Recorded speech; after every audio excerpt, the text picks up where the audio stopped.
இறாலை clean பண்ணுறது எப்படி?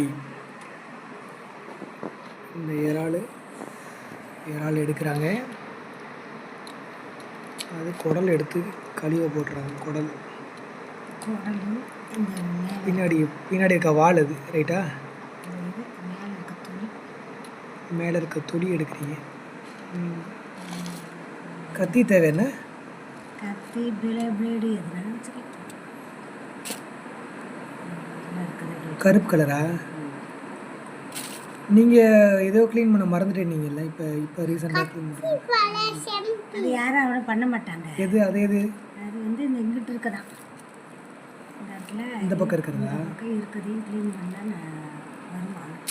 ஓ, ஒரு பக்கம் இல்லாமல் இந்த பக்கம், அதாவது முன்னாடியும் பின்னாடி ரெண்டு பக்கம் உள்ள கருப்பு கலரில் இருக்குது. அதையும் எடுத்து க்ளீன் பண்ணால் இன்னும் சுத்தமாகும்.